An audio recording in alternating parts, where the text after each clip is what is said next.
আমরা দীর্ঘদিন বিএনপিকে ভোট দিছি, কিন্তু গত 15 বছর তো আওয়ামী লীগের কারণে দিতে পারি নাই। কিন্তু এখন বিএনপিকে ডিনাই করছে এই কারণে যে তারা বিভিন্ন জায়গায় যেভাবে চাঁদাবাজি, যেভাবে পাথর দিয়ে মানুষ মারছে, ওগুলো দেখলে হ্যাঁ, এখন পর্যন্ত তারা ক্ষমতায় আসে নাই, তাদের উদ্যোক্তা দেখলে নিজের কাছে মনে হয় যে না, এদের কাছে দেশ নিরাপদ না। এখন কি অন্য কেউ যদি আপনাকে হুমকি দেয় তখন কি করবেন? হুমকি দেওয়ার কিছু নাই, আল্লাহর উপর ভরসা করলে, আল্লাহর রাস্তায় যদি জীবন যায় তাহলে মনে করবো এটা আমি শহীদ হতে পেরেছি। না, আসলে আমরা এই ধন্যবাদ জানাতে চাই প্রশাসনকে। আমরা চেয়েছিলাম একটা মাঠ, আলটিমেটলি আসলে শুধু একটা না, আজকে সরাউদ্দির পাশাপাশি রমনা মাঠটা তো বটেই, পাশাপাশি আশপাশের ঢাকা মহানগরী দক্ষিণটাই বলা যায় আজকে জনসমুদ্র এবং মাঠে ইয়েতে হয়েছে, মানে জনস্রোত বয়ে গেছে, এটা হচ্ছে বিষয়। আর আমরা একটা জিনিস আজকের এই অবস্থা থেকে, এই জায়গা থেকে আমরা একটা যাদেরকে স্মরণ করতে চাই, 24 জুলাই আন্দোলনের সেই যোদ্ধাদের আমরা স্মরণ করতে চাই, যাদের রক্তের বিনিময়ে, যাদের জীবনের বিনিময়ে আজকের এই স্বৈরাচার মুক্ত দেশ আমরা পেয়েছি।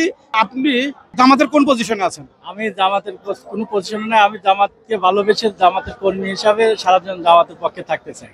আচ্ছা, এই জামাতের পছন্দ করার আগে কোন দল করতেন? বিএনপি করতাম।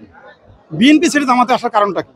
না, বিএনপিতে বর্তমানে 5ই আগস্টের পরে দেখলাম বিভিন্ন জায়গায় আওয়ামী লীগের ন্যায় চাঁদাবাজি চলছে, এজন্য নিজের কাছে ওই দলের মানে আমার ভালো লাগলো না। তাদের এই অহিংস কাজ দেখে আমার খুব খারাপ লাগছে। এজন্য আমি একটা ন্যায়ভিত্তিক দলের সাথে থাকার জন্য আমি নিজেকে প্রস্তুত করতেছি। ইনশাল্লাহ আগামীতে না, মানে যতদিন বাইচে থাকি যেন জামাতের সাথেই থাকতে পারি। একাই ভোট দিবেন না ফ্যামিলি সহ? আমার ফ্যামিলি সহই ভোট দেবো, কারণ ভোটার জোগাড় করবেন না? না, ভোটার তো ইনশাল্লাহ আমার যতটুকু যোগ্যতা আছে সে যোগ্যতা অনুযায়ী যতটুকু পারি ইনশাল্লাহ আমার জায়গা থেকে দাওয়াতি কাজ করব। নিজে দাওয়াত গ্রহণ করছি এবং অন্যকেও দাওয়াত দেবো, এই প্রত্যাশায় কাজ করছি। আপনি যে প্রকাশ্যে বললেন বিএনপি থেকে জামাতে যোগ দিয়েছেন, তাহলে এখন কি অন্য কেউ কি আপনাদের কোনো সমস্যায় ফেলাতে পারে কিনা? আমি বিএনপির আমরা কর্মী ছিলাম, আমরা ভোট দিছি, আমরা কোনো বিএনপির ইস্যুতে ক্যাবিনেট মেম্বার ছিলাম না। আমরা দীর্ঘদিন বিএনপিকে ভোট দিছি, কিন্তু গত 15 বছর তো আওয়ামী লীগের কারণে দিতে পারি নাই। কিন্তু এখন বিএনপিকে ডিনাই করছে এই কারণে যে তারা বিভিন্ন জায়গায় যেভাবে চাঁদাবাজি, যেভাবে পাথর দিয়ে মানুষ মারছে, ওগুলো দেখলে হ্যাঁ, এখন পর্যন্ত তারা ক্ষমতায় আসে নাই, তাদের উদ্যোক্তা দেখলে নিজের কাছে মনে হয় যে না, এদের কাছে দেশ নিরাপদ না। এখন কি অন্য কেউ যদি আপনাকে হুমকি দেয় তখন কি করবেন? হুমকি দেওয়ার কিছু নাই, আল্লাহর উপর ভরসা করলে, আল্লাহর রাস্তায় যদি জীবন যায় তাহলে মনে করবো এটা আমি শহীদ হতে পেরেছি। দর্শক, আপনারা অনেকের অনুভূতি শুনলেন এবং আমরা আর একটু সামনে দিকে যাব। আমি এখনো রমনা পার্কে আছি। রমনা পার্কের অবস্থা দেখুন, মনে হয় যেন রমনা পার্কই সমাবেশ স্থল, আসলে সোহরাওয়ার্দী উদ্যান না। রমনা পার্কের যেদিকে তাকাই সেদিকে শুধু মানুষ আর মানুষ। জামাত ইসলাম চেয়েছিল একটি মাঠ, পেয়ে গেছে 2টি মাঠ। আপনারা দেখতে পাচ্ছেন যে রমনা পার্কও লোকে লোকারণ্য, এবং আমি শুনতে পেরেছি ঢাকার আশেপাশে যত রাস্তা আছে সব রাস্তায় মানুষ আর মানুষ। অনেক মানুষ হয়তোবা এই সোহরাওয়ার্দী উদ্যান পর্যন্ত আসতেও পারবে না, তাদেরকে বিভিন্ন স্পটে হয়তো বা বসে পড়তে হবে, কারো পল্টন ময়দানে, কারো শাহবাগ চত্বরে, কারো বা বাংলা মোটর, বিভিন্ন স্পটে বসে পড়তে হবে। আপনারা দেখতে পাচ্ছেন দর্শক। আসসালামু আলাইকুম, কোথা থেকে আসছেন? চট্টগ্রাম সীতাকুণ্ড থেকে। কতটুকু হেঁটে আসছেন? আমরা প্রায় 3 কিলোমিটার। কোথা থেকে হেঁটে আসছেন? আমরা আসছি হলো আপনার ইয়া থেকে আসছি, মতিঝিল থেকে। মতিঝিল থেকে যে এই পর্যন্ত আসলেন, আশেপাশে রাস্তায় মানুষ, কি পরিমাণ মানুষ দেখলেন? অনেক অগণিত মানুষ, এটা তো আপনার গনে বা আন্দাজ করে তো কুল পাওয়া যাচ্ছে না। মানুষ আর মানুষ, কোনো জায়গায় ফাঁকা দেখিনি আমরা, এতটুকু 3 কিলোমিটার যে আসছি। আচ্ছা, আপনি যে 3 কিলোমিটার কোনো জায়গায় ফাঁকা দেখেন, আপনি তো এক সাইডটা দেখছেন, আপনি তো এই সাইডে দেখেননি, ও অন্য সাইডে দেখেননি। আচ্ছা, তাহলে আপনার ধারণা অনুযায়ী এক সাইড দেখে কি পরিমাণ মানুষ আজকের এই সমাবেশ সে আসতে পারে বলে আপনার মনে হয়? 15 থেকে 20 লাখ পর্যন্ত এরকম হতে পারে আর কি, আমার একটা ধারণা, এরকম একটা ধারণা। আচ্ছা, আমরা আর একটু ভাইয়ের সাথে কথা বলবো। ভাইয়া, আপনি কোন জায়গাতে হেঁটে আসছেন? আমরা হেঁটে আসছি পল্টন থেকে। পল্টন থেকে এই পর্যন্ত আসতে যে ডাইনি বামে কেমন মানুষ দেখছেন? ডাইনে বামে কোথাও আপনার হেঁটে আসতে খুব অনেক কষ্ট হয়েছে আমাদের, প্রায় 1 ঘন্টার উপরে লাগছে এখানে হেঁটে আসতে, পল্টন থেকে এই পর্যন্ত আসতে। আচ্ছা, আপনার ধারণা যে সারা বাংলাদেশে আজকে কি পরিমাণ মানুষ হতে পারে? আমার মনে হচ্ছে মিনিমাম 1/2 কোটি ছাড়াবে, 50 লাখ ছাড়াবে আজকে মানুষ এখানে। এখানে গতকাল সন্ধ্যা 6টা থেকে রাত্রে 1টা পর্যন্ত এখানে ছিলাম। তৎপর্যন্ত মনে হয়েছে যে 1 থেকে 1.5 লক্ষ লোক রাতে এখানে অবস্থান করছিলেন। এই হচ্ছে অবস্থা। আচ্ছা, আপনি যদি এখানে অবস্থান করছেন, আপনি সোহরাওয়ার্দী উদ্যানে গেছেন, সোহরাওয়ার্দী উদ্যানে গেছেন এবং আপনি কি এই রমনা পার্ক ঘুরেছেন? রমনা পার্কে আপনি এখানে যা দেখতেছেন জনবহুল, প্রত্যেকটা কানায় কানায়, মৎস্য ভবন থেকে, পল্টন থেকে, আশেপাশের এলাকা থেকে, প্রেস ক্লাব থেকে, কোথাও আপনার দেখবেন না যে মানুষ শূন্য, সব জায়গায় জনবহুল এবং জনস্রোত। যে যেখানে পেরেছে সেখানে বসে পড়েছে, আটকে আছে, কেউ ভিতরে যাওয়ার আর সুযোগ নেই এখন। এটা হচ্ছে অবস্থা। যদি কেউ স্টেজ দেখতে চায় তাকে স্বপ্নে দেখতে হবে অথবা ইউটিউবে দেখতে হবে। লাইভে যাইতে হবে, অনেকগুলো এলইডি স্ক্রিন দিছে, তাও সম্ভব হচ্ছে না এই মুহূর্তে। আচ্ছা, যারা স্টেজ দেখতে পাচ্ছে না তারা মনে দুঃখ নেই তো তাদের? মনে দুঃখ নাই, ইসলামী আন্দোলনের প্রত্যেকটা কর্মী, প্রত্যেকটা নেতা কর্মী মনে কোনো দুঃখ নাই। তারা একটাই উদ্দেশ্য ছিল সমাবেশের জন্য, তারা সবাই একত্রিত হয়েছে, ঢাকায় আসছে, এটা হচ্ছে বড় প্রাপ্তি, এটা হচ্ছে বিষয়। না আসলে আমরা এই ধন্যবাদ জানাতে চাই প্রশাসনকে। আমরা চেয়েছিলাম একটা মাঠ, আলটিমেটলি আসলে শুধু একটা না, আজকে সোহরাওয়ার্দীর পাশাপাশি রমনা মাঠটা তো বটেই, পাশাপাশি আশপাশের ঢাকা মহানগরীর দক্ষিণটাই বলা যায় আজকে জনসমুদ্র এবং মাঠে ইয়েতে হয়েছে, জনস্রোত বয়ে গেছে, এটা হচ্ছে বিষয়।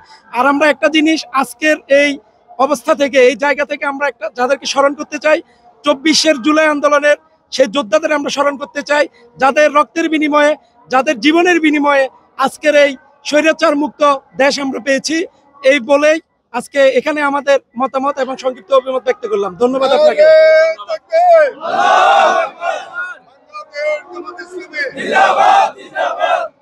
আমরা 14 গ্রাম থেকে প্রায় 20,000 লোক আসছেন এবং আমাদের 14 গ্রাম থেকে শতাধিক গাড়ি আসছে, বাস, প্রাইভেট এবং মেট্রো ছাড়া।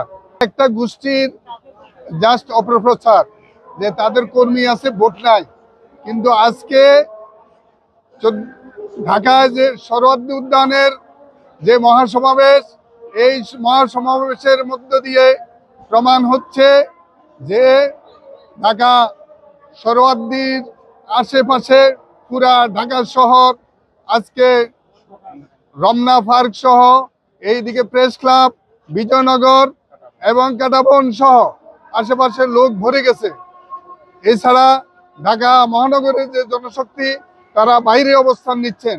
এতে বোঝা যাচ্ছে আজকে ঢাকা শহরে অন্তত এই সমাবেশে 50 লক্ষেরও অধিক লোক এই সমাবেশে যোগদান করবে এবং এই সমাবেশের মধ্য দিয়ে সারা বাংলাদেশ তথা সারা পৃথিবীকে জানিয়ে দেওয়া হবে আগামীর বাংলাদেশ হচ্ছে জামাত ইসলামীর বাংলাদেশ, আগামীর বাংলাদেশ ইসলামপন্থীদের বাংলাদেশ।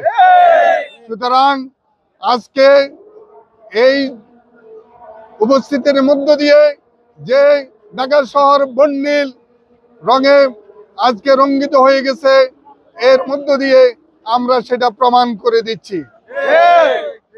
সুতরাং প্রিয় ভাইরা, আপনারা যে যেখান থেকে আসছেন অত্যন্ত শৃঙ্খলার সাথে আপনারা যে যেখানে আছেন সেখানে অবস্থান নেবেন। ইনশাল্লাহ আমরা শান্তিপূর্ণভাবে এই সমাবেশ শেষ করে আমরা গন্তব্যে চলে যাব ইনশাআল্লাহ।